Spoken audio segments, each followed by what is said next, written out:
Thanks for joining for this last session. I think Theo, you have the floor already for this quite short 15 minutes of closing. I see that you're unmuted, but I would invite, as I just mentioned in the chat, I would invite people to use their cameras, make us all feel more community. Over. Oh, thank you very much, Annelies, and it's good to see you in this very peculiar way, everybody. And I will try to make it fast. It's not my strong point, but let's try for it. Go for it anyway. And thanks for providing this nice word cloud, where I'm seeing so many familiar terms and words that have been passed these last couple of days. Although I'm also missing some, like gender equality and corruption and commitment. I've heard a lot of commitment, but we'll come to that later. So thanks very much. And I think we've all learned so much from having this to focus on new things in new ways as a result of the COVID pandemic. And while nothing will come close to the enjoyment of a face-to-face meeting, I've also come to appreciate sincerely the opportunity to hear new voices over Zoom, making use of these new possibilities by necessity, especially from those who would not otherwise be able to travel to our annual meetings or to meetings like these. On the downside, of course, I regret that there was an offensive Zoom bombing incident by external actors that required us to close down our last session in room 2, and let's hope this is not going to reoccur again. The board has started working with the Secretariat already on the work plans for 2022, and we very much hope that we can include planning for some in-person as well as Zoom gatherings and other hybrid models. You will definitely hear from that in the near future. I want to start by thanking everybody for such enthusiasm and high quality presentations. I've enjoyed the diversity of the topics discussed, and it's been gratifying to see several community-led sessions. In the plenary sessions over 2 busy days, we started out by looking at the broad role of data and transparency in development effectiveness, particularly in a post-COVID world, when we heard how extremely important data is for policy decision-making, together with a plea for more emphasis globally on financing and capacity building for using data.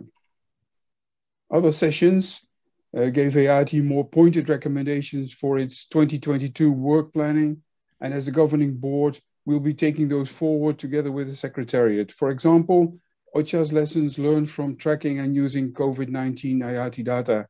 The session identified some key issues encountered, as well as suggestions on the way forward and on what users are looking for, such as trend and comparison data.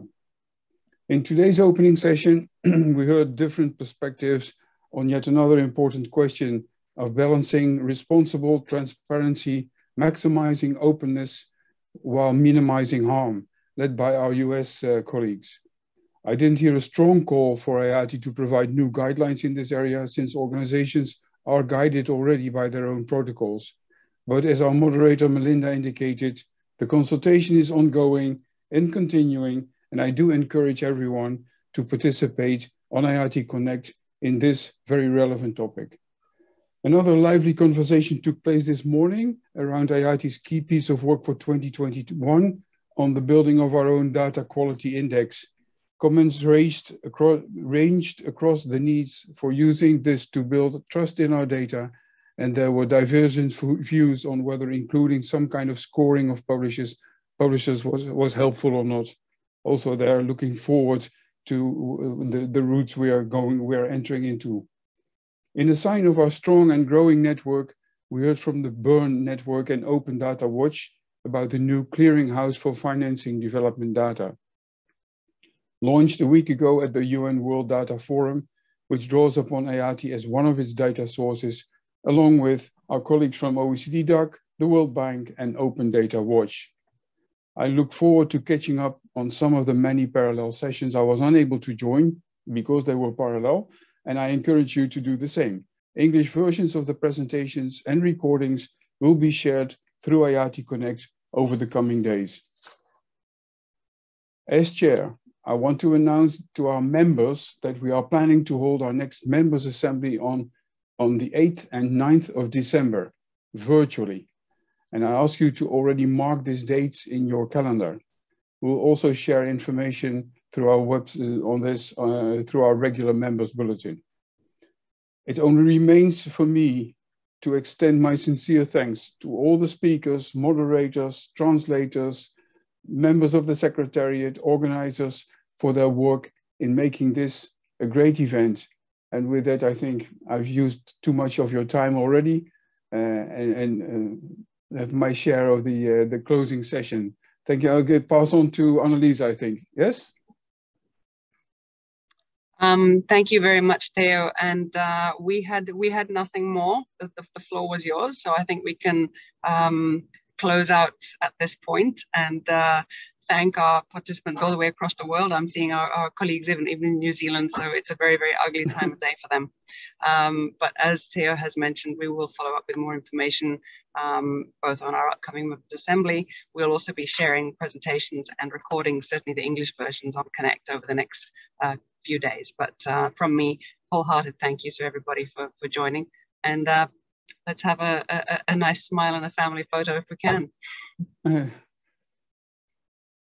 Let's go for the picture then.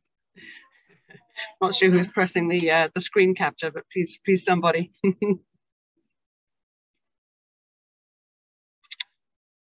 With that, shall we close out for the day? Let everybody go, and many thanks.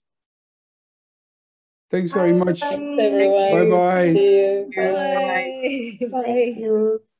Thank you. Bye-bye.